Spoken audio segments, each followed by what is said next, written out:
Labour किनको कहा जाता है, एम्प्लॉयमेंट क्या होता है। आज हम जानेंगे लेबर के बारे में और एम्प्लॉयमेंट के बारे में। आर्थिक क्रियाएं किनको कहा जाता है, जिसको हम इकोनॉमिक एक्टिविटीज़ के नाम से भी जानते हैं। इसके अलावा जीडीपी के बारे में हम जानेंगे, बस बेसिक चीज़ें समझेंगे जीडीपी क्या होती है। इसके अलावा रोज़गार की प्रकृति को हमें समझना है कि भारत में हर व्यक्ति कोई ना कोई काम धंधे में लगा है और उससे पैसा कमा रहा है, अपना पेट पाल रहा है, फैमिली का पालन पोषण कर रहा है। तो उसकी प्रकृति कैसी है, साल भर काम मिलता है कि नहीं मिलता है, मेहनत के हिसाब से उसको मजदूरी कितनी मिल रही है, यही कहलाती है रोज़गार की प्रकृति। इसके अलावा वर्तमान समय में कितने लोग रोज़गार में लगे हैं, उसमें से शहरी कितने हैं, ग्रामीण कितने हैं, महिलाएं कितनी हैं, पुरुष कितने हैं, ये सारी बातें आज हम जानेंगे। और सबसे लास्ट में हम जानेंगे हमारे इंडिया में महिलाओं को क्यों श्रमिक वर्ग की श्रेणी में नहीं रखा जाता है। शुरुआत करते हैं अपने वीडियो की। देखो, किसान खेत में काम करता है तो वो हमारे देश को खाद्यान्न उपलब्ध करा रहा है। इसके अलावा कारखानों के लिए कच्चा माल प्रोड्यूस करता है। यदि किसान कपास का उत्पादन कर रहा है तो यही कपास कपड़े के कारखाना और विद्युत करघों में कपड़े का रूप धारण कर लेगा। गाड़ियाँ चलती हैं, गाड़ियों के ड्राइवर, ऑटो रिक्शा, ये लोगों को एक स्थान से दूसरे स्थान तक पहुंचा रही हैं। हम ये भी जानते हैं कि एक साल में जितनी भी वस्तु और सेवाओं का उत्पादन हमारे देश में हो रहा है, उनको यदि पैसे में वैल्यू हम निकालें और सभी को जोड़ दें तो साल भर की पूरी देश की कमाई जीडीपी कहलाती है। अब हमारी जो नेट अर्निंग है वो दो प्रकार से हो सकती है, पॉजिटिव हो सकती है, निगेटिव हो सकती है या फिर जीरो हो सकती है। देखो, यदि हम निर्यात करते हैं तो हमारी कमाई हो रही है, यदि हम करते हैं तो उससे हमको पेड करना पड़ता है पैसे को। इसी के चलते चलते पॉजिटिव, निगेटिव या फिर जीरो हमारी अर्निंग हो सकती है। अब पॉजिटिव कब होगी, यदि हम निर्यात ज़्यादा करते हैं। निगेटिव कब होगी, यदि हम आयात ज़्यादा करने लगे हैं। और जीरो कब होगी हमारी नेट अर्निंग, यदि आयात और निर्यात दोनों हमारा बराबर रहता है। अब आप समझिए इकोनॉमिक एक्टिविटी हम किनको कहेंगे। आर्थिक क्रियाएं ऐसे काम धंधे जिनमें किसी न किसी रूप से पैसों का लेन देन होता है, पैसा आप बनाते हो, पैसा खर्च करते हो, वे सारे काम इकोनॉमिक एक्टिविटी के अंतर्गत रखे जाते हैं। जीडीपी में जो भी काम धंधा किया जा रहा है वो सारी चीज़ें आर्थिक क्रियाएं कहलाती हैं। अब श्रमिक किनको कहेंगे, ऐसे लोग जो कि आर्थिक क्रियाओं में लगे हुए हैं उनको हम कहते हैं श्रमिक।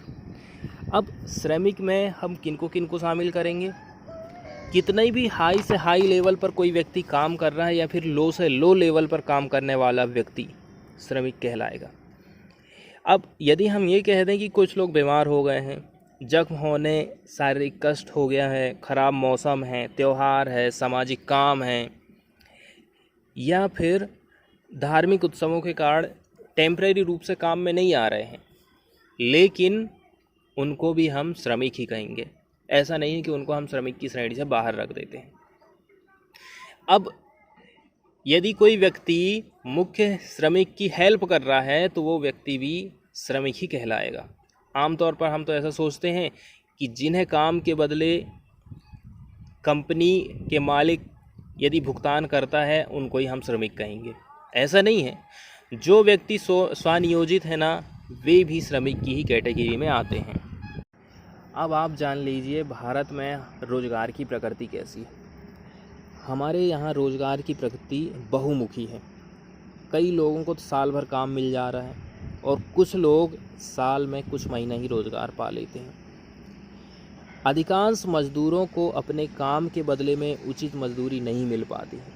चाहे आप महारत्न कंपनी की बात ले लो, नवरत्न की बात ले लो या फिर प्राइवेट कंपनी की बात ले लो, जो लोग ऑर्गेनाइज सेक्टर में हैं केवल उन्हें ही ज़्यादा पैसा मिल पाता है, उन्हें ही सही रकम मिल पाती है अपनी मेहनत की। लेकिन जो ठेकेदारी में काम कर रहे हैं, प्राइवेट वर्कर हैं, कॉन्ट्रैक्चुअल लेबर है ना, उन्हें तो सरकार जितना निर्धारित की है उससे भी कम मिल पाता है। ठेकेदार लोग आधी हड़प जाते हैं। ऐसी बहुत सारी चीज़ें देखने को मिलती हैं। अब हम लोग रोज़गार में लगे लोगों की एक श्रेणी बनाते हैं कि कौन कौन व्यक्ति रोज़गार में लगे हुए हैं। तो ऐसे श्रमिकों की संख्या जो कि आर्थिक काम में अभी लगे हुए हैं, वे सभी लोग रोज़गार में लगे श्रेणी में शामिल हैं। इसके अलावा अब हमें जानना है कि कितने लोग वर्तमान समय में काम में लगे हुए हैं। शहर वाले कितने हैं, गांव वाले कितने हैं, महिलाएं कितनी हैं, पुरुष कितनी हैं। यदि 2011-12 का यदि हम आंकड़ा देखें ना, तो हमारे यहाँ श्रम शक्ति का 473 मिलियन रिकॉर्ड आंका गया है। अब चूँकि हमको पता है कि ग्रामीण श्रम बल का अनुपात शहर से कहीं ज़्यादा है, इसीलिए 473 मिलियन श्रमिकों में से 3/4 लोग तो गांव वाले हैं। भारत में जितनी भी श्रम शक्ति है उसमें पुरुषों की संख्या ज़्यादा है, 70% पुरुष हैं और बाकी महिलाएं हैं। इसमें महिला तथा पुरुष बाल श्रमिकों को भी शामिल किया गया है। अब यदि हम चाहें ग्रामीण क्षेत्र की तरफ, तो महिला श्रमिक टोटल श्रम बल का 1/3 संख्या है। शहरों में मात्र 20% ही आपको देखने को मिल जाए। महिलाओं के कामों की यदि हम बात करें ना, तो महिलाएं खाना बनाने, पानी लाने, ईंधन बीनने के साथ साथ खेत भी चली जाती हैं काम धाम करने। अब उनको नकद या फिर अनाज के रूप में मजदूरी नहीं मिलती। कई ऐसे मामले हैं जिनमें तो उनको कुछ भी नहीं दिया जाता है। इसी कारण से इन महिलाओं को श्रमिक वर्ग में भी शामिल नहीं किया जाता। लेकिन अर्थशास्त्री लोगों को कहना है ऐसा नहीं है, इतना सारा काम आप इनसे करवा रहे हो, फ्री में मत करवाओ, इनको श्रमिक वर्ग में रखो ताकि इनको अपनी काम का पैसा मिले और इनके अंदर एक एनर्जी भी रहे